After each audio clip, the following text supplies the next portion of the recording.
SMK Negeri 1 Bangsi mencetak generasi yang unggul dan berprestasi. Ku bangga menuntut ilmu di sini, menggapai cita-citaku yang mulia dan suci. Ku sandarkan semua angan-angan yang tak pasti, meraih masa depan yang cerah dan hakiki. Percayalah SMK Negeri 1 Bangsi, berkibarlah panji. Assalamualaikum warahmatullahi wabarakatuh. Selamat pagi, salam sejahtera. Om Swastiastu, Namo Buddhaya, salam kebajikan. Perkenalkan, nama saya Budi Kurniawan. Saya adalah guru sejarah di SMK Negeri 1 Bangsri. Hari ini, Selasa tanggal 13 Desember, saya akan melaksanakan uji kinerja pembelajaran dalam rangka memenuhi kewajiban saya dalam tugas PPG dalam jabatan Universitas Muhammadiyah Purwokerto. Warahmatullahi wabarakatuh. Selamat siang semuanya. Om Swastiastu, salam sejahtera bagi kita semuanya. Namo Buddhaya, salam kebajikan. Hari ini kita ketemu lagi di pelajaran sejarah bersama saya Pak Budi Kurniawan. Melanjutkan pembelajaran yang kemarin, ya. Nah, sebelum kita mulai pembelajaran, kita berdoa sesuai dengan agama dan kebudayaan masing-masing. Doa mulai. Setelah selesai, saya harapkan semangatnya tidak luntur karena pemuda-pemuda Indonesia seusia kalian mampu membuat gebrakan menciptakan bangsa Indonesia. Nah, maka dari itu saya meminta kalian untuk menyanyikan lagu Satu Nusa Satu Bangsa. Mungkin salah satu bisa memimpin ke sini. Ayo semuanya berdiri. Kita menyanyikan lagu Satu Nusa Satu Bangsa.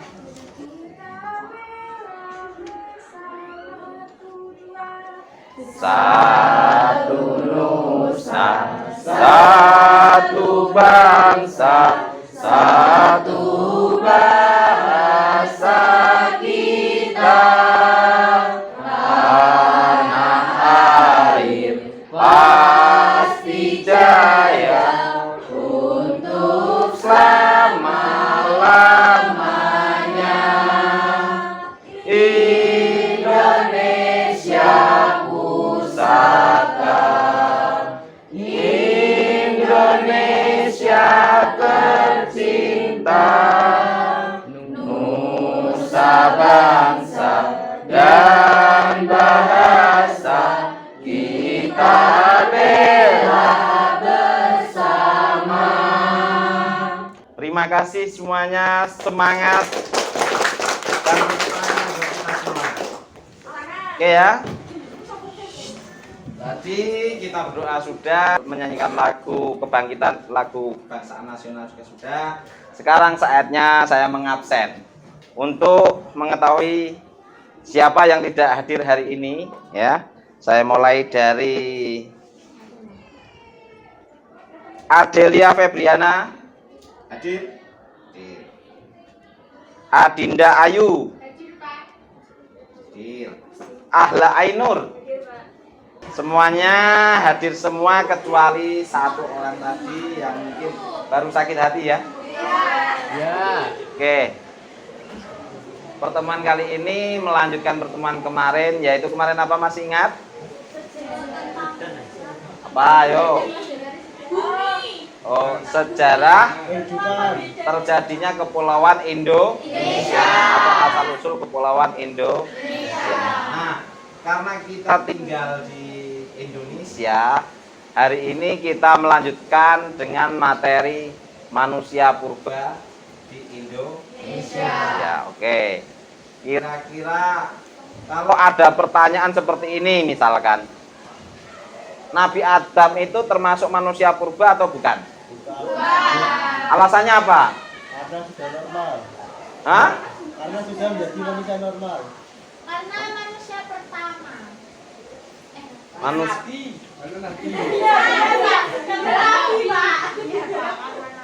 Kok gitu?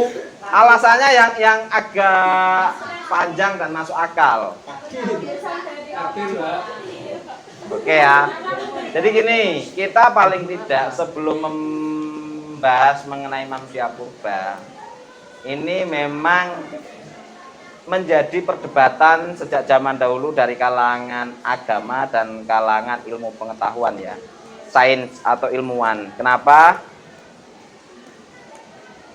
Nabi Adam bagi kita, bagi saya terutama yang menganut agama dan juga menganut ilmu pengetahuan, belajar dua-duanya, menurut saya Nabi Adam itu ya juga bagian dari manusia purba. Kenapa? Nabi Adam itu tidak meninggalkan jejak tertulis. Jadi kan kemarin kita membahas prasejarah atau praaksara, padahal dua kata itu memiliki makna yang berbeda. Pemahaman sejarah yang pertemuan awal kemarin waktu konsep sejarah itu apa? Sejarah itu apa sejarah? Masa lampau. Masa lampau, masa itu. Masa lampau, masa itu. Cerita masa lampau yang bisa dibuktikan kebenarannya. Nah, itu kalau pengertian sejarah. Berarti kita membahas sejarah masa praaksara. Kita harus membedakan prasejarah dan praaksara. Kalau prasejarah berarti kan tidak ada cerita sejarah karena belum ada ceritanya. Berarti yang tepat adalah sejarah pada masa praaksara. Oke ya. Itu singkat saja mengenai pengertian purba. Nah, di sini saya punya video untuk kalian memahami materi yang kita pelajari hari ini. Selama 10 menit kalian simak, nanti setelah itu kita belajar dengan sistem kelompok ya. Karena metode pembelajaran kali ini yang saya pakai adalah pembelajaran berbasis masalah. Jadi saya memberikan masalah pada kalian, nanti kalian yang mencoba menyelesaikan masalah tersebut. Oke ya. Nah, tonton dulu videonya.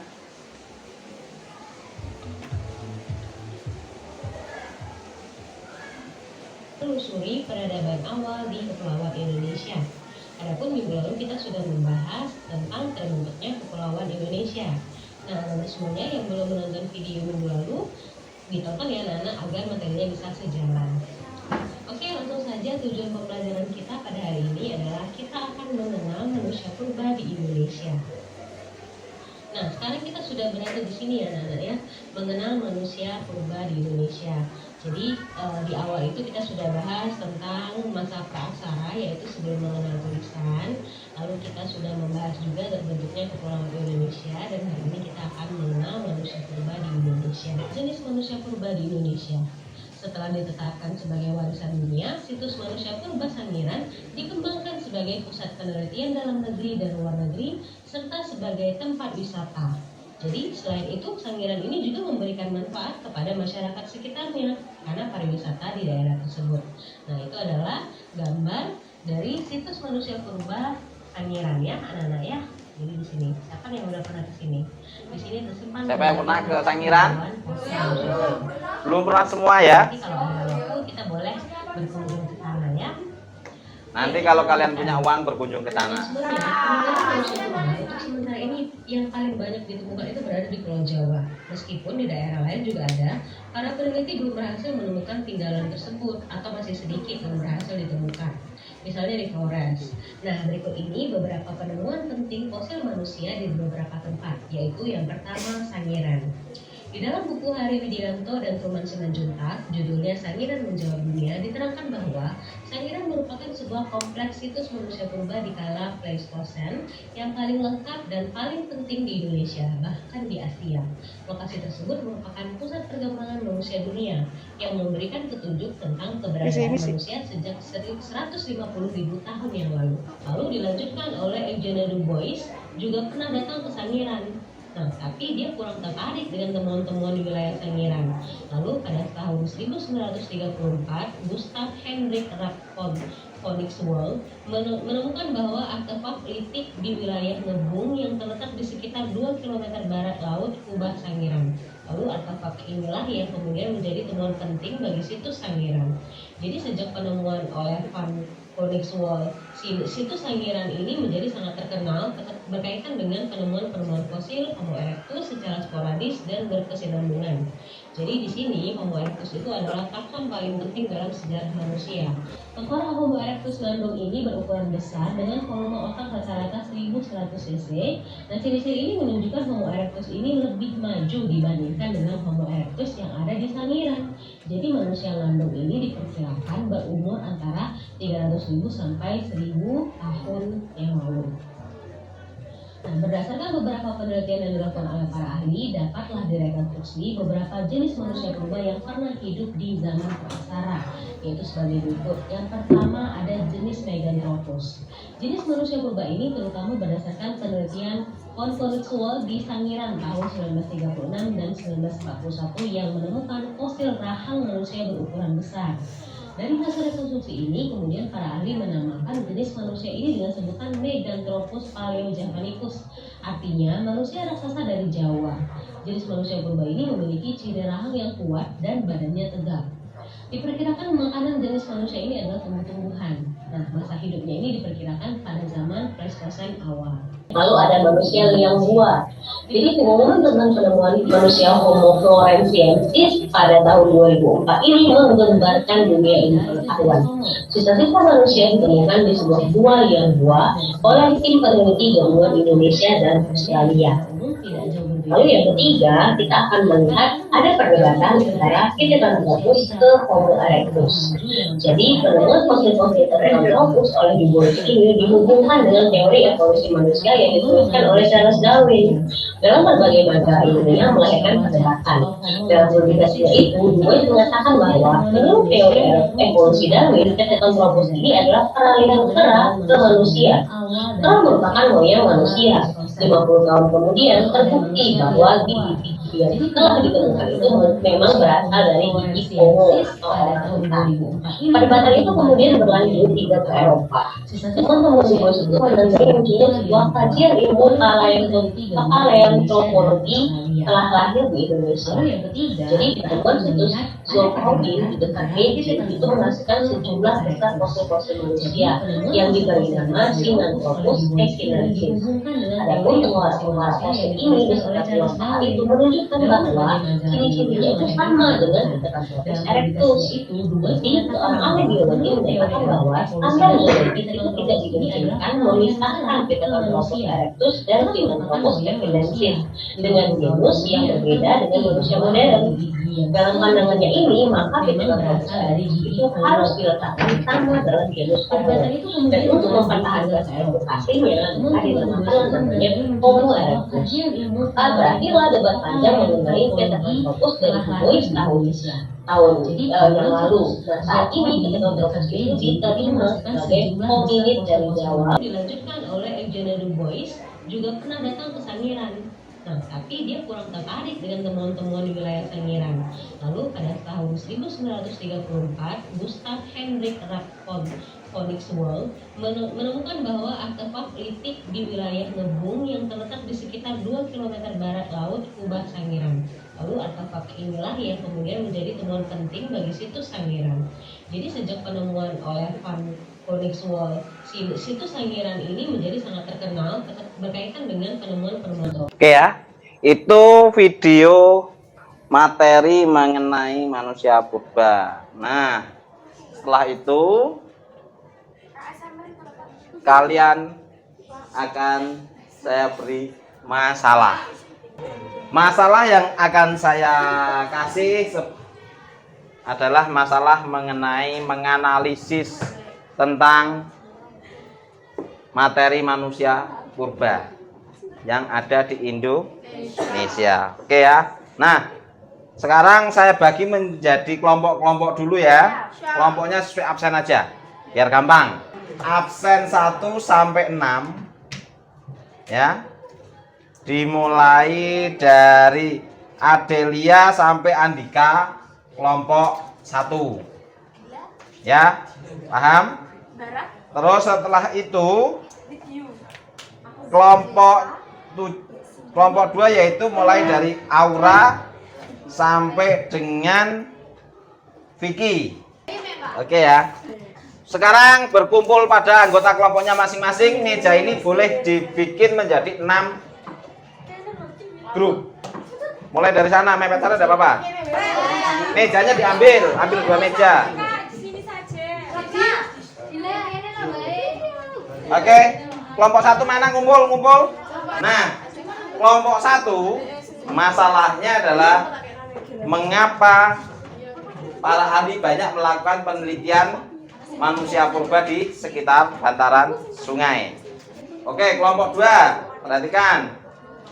Mengapa? Tadi kan kalian melihat dan mendengar tentang penelitian dari Eugene Dubois atau Dubois. Karena kalau pakai bahasa Inggris, bahasa Prancis bilangnya Dubois, ya. Yaitu mengapa penelitian Dubois di Trinil, ya, disebut jenis Pithecanthropus erectus. Tadi dengar ya? Oke. Petunjuknya sama seperti minggu lalu. Karena di sini anggotanya ada yang 5, ya 5 paragraf. Yang anggotanya 6 paragraf. Dan minimal 1 paragraf terdiri dari 6 kalimat. Karena di sini perpustakaan, mungkin ada tim dari setiap kelompok boleh mencari sumber-sumber literasi, ya. Kalau untuk mencari literasi di internet, kalian bisa pakai situs-situs yang mungkin bisa membantu. Di sini saya akan mengamati dan melakukan penilaian pekerjaan kalian secara individu dan secara kelompok. Kepurbakalaan di Indonesia. Kan kamu bisa menyusun SPOK-nya, bisa kamu tambah keterangannya. Ya, 6 paragraf masa kebanyakan? 1 paragraf 6 kalimat kok kebanyakan itu. Ya kamu pakai titik. Oke, yang ngantuk nilainya saya kurangi. Semangat, semuanya harus semangat, tak boleh ngantuk. Ada yang merasa kesulitan lagi? Oke ya.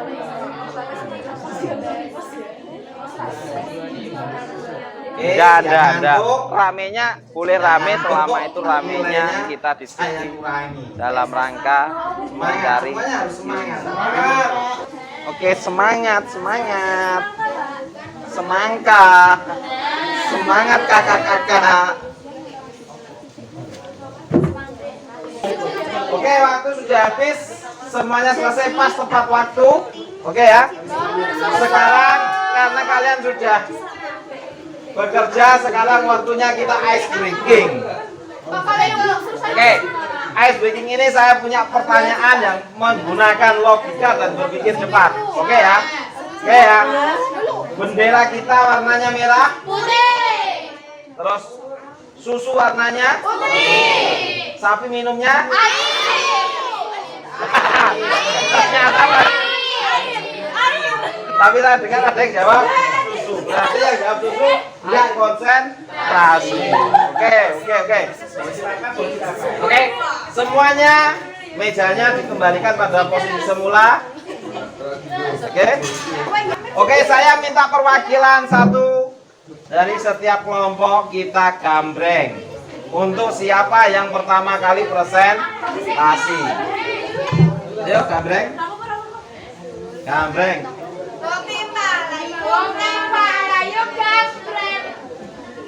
Sup.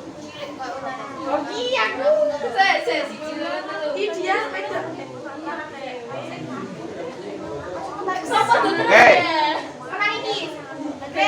Berarti yang paling menang presentasinya mau yang pertama atau yang terakhir? Oke. Notulen sama pembawa acara boleh duduk di bawah. Notulen sama pembawa acara boleh duduk di bawah. Pembawa acara berdiri membuka presentasinya. Oke, yo. Assalamualaikum warahmatullahi wabarakatuh. Warahmatullahi wabarakatuh. Kami dari kelompok 6 mau mempresentasikan tentang situs Trinil dan liang buah. Oke. Oke, silahkan. Bisa langsung dimulai. Duduk aja tidak apa-apa. Nah, jadi pertanyaan, mengapa situs Trinil dan liang buah menjadi penting untuk penelitian perbukakalaan di Indonesia? Kepurbakalaan. Purbakala. Perbukakalaan. Trinil adalah situs paleoantropologi di Indonesia yang sedikit lebih kecil dari situs Sangiran. Tempat ini terletak di Desa Kawu, Kecamatan Kedunggalan, Kabupaten Ngawi, Provinsi Jawa Timur. Situs Trinil adalah situs penting dalam temuan fosil manusia purba. Salah satu temanku Eugene Du Bois. Di situs ini adalah fosil Tropus erectus. Situs ini terletak di lembah Sungai Bengawan Solo, tempatnya sekitar 13 km dari pusat kota Ngawi. Ada yang mau ditanyakan? Begini, jadi ketika ada yang presentasi dan ada yang bertanya dan pertanyaannya itu tidak asal, yang bisa kita bahas di sini bareng-bareng. Di sini saya sudah menyiapkan persiapan untuk ruang nilai, ya. Jadi saya harapkan semuanya bisa aktif. Dan apabila nanti para yang presentator ini tidak mampu menjawab dan dibantu, ada di antara kalian yang mampu membantu menjawab dari presentator, di situ poinnya +2. Kalau bertanya poinnya +1. Kalau mampu menjawab poinnya +2. Oke. Silahkan saya beri kesempatan pada teman-teman dari kelompok 6 present untuk bertanya. Silahkan, ayo. Kakak mau tanya dong. Oke. Sumber situsnya itu dari mana ya, Kak? Wikipedia. Dari kompas.com. Absen 2. Berarti Adinda Ayu. Saya mau tanya, di daerah mana lokasi tersebut? Nah, Ya jelas dong. Enggak mendengarkan. Berarti kamu Itu tidak dari mendengarkan. Bengawan Solo. Nyari tanya. Kabupaten Trinil itu di Desa Kawu, Kecamatan Kedunggalan, Kabupaten Ngawi, Provinsi Jawa Timur. berarti ada 2 pertanyaan ya. Ada 2 pertanyaan dan sudah dijawab dari presentator. Nah, yang bertanya tadi siapa namanya? Absen berapa? Ivan. Absen 5. Wes tak kok kabeh. Oke, diakhiri. Baik, sekian dari kelompok kami. Kurang lebihnya kami mohon maaf. Wassalamualaikum warahmatullahi wabarakatuh. Waalaikumsalam warahmatullahi wabarakatuh. Beri aplaus, beri aplaus. Oke, kelompok berikutnya yang maju sesuai oleh ujian dari gambrengannya tadi. Assalamualaikum warahmatullahi wabarakatuh.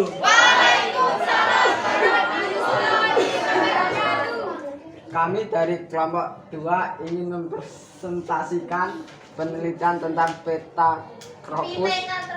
Pithecanthropus erectus. Jadi, apa alasan hasil penelitian Du Bois di Trinil disebut dengan jenis Pithecanthropus erectus? Alasan hasil penelitian Du Bois di Trinil disebut sebagai jenis Pithecanthropus erectus karena hasil rekonstruksi fosil yang dilakukan terbentuk kerangka manusia. Any question? Oke, silakan.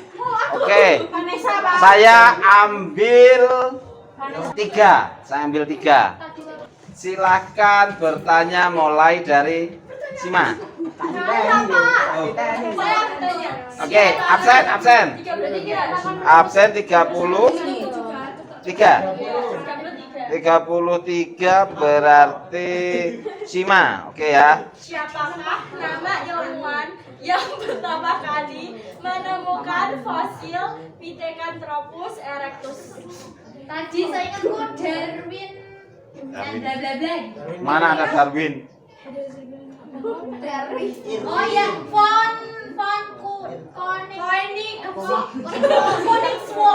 Van Koningswald. Ini adalah orang Belanda. Kalau pakai nama Van itu biasanya orang Belanda. Terus selanjutnya.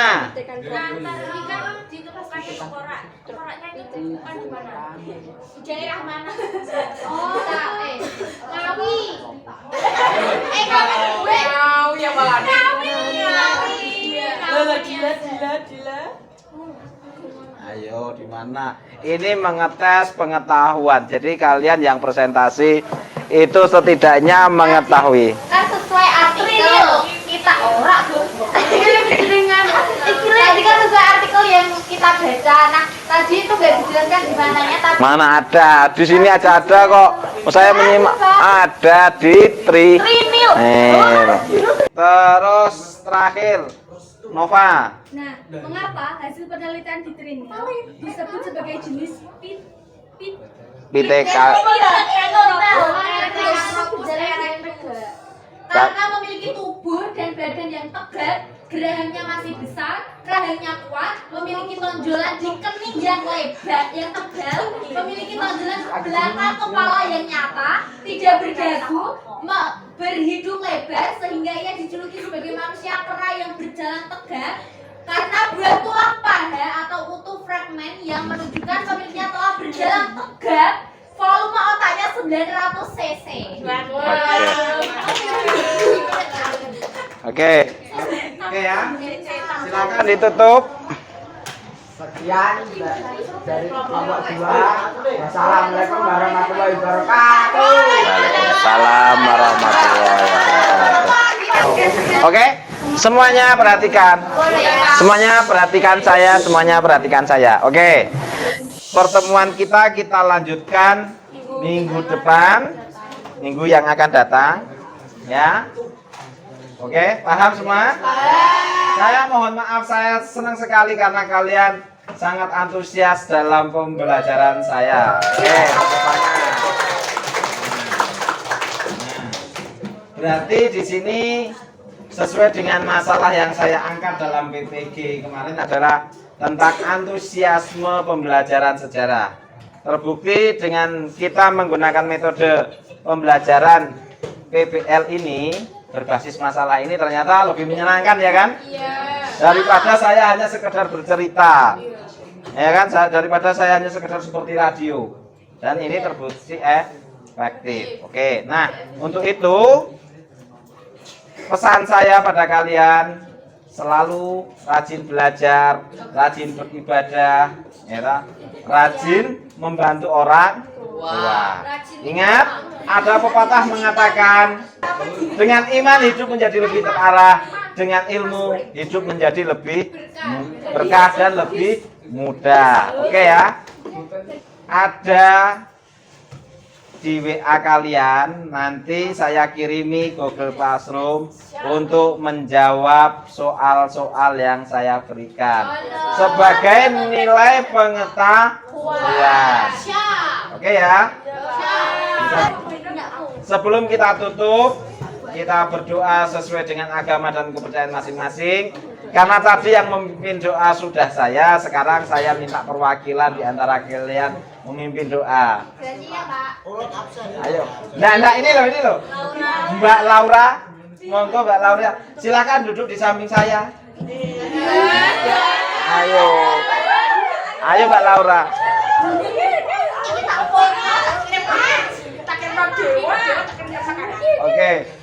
Oke. Ayo Mbak Laura. Semuanya harap bersiap-siap untuk berdoa karena dalam berdoa diperlukan kekhidmatan, ya. Oke, silakan Mbak Laura. Untuk mengakhiri pelajaran hari ini, mari kita berdoa menurut kepercayaan dan keyakinan masing-masing. Berdoa mulai.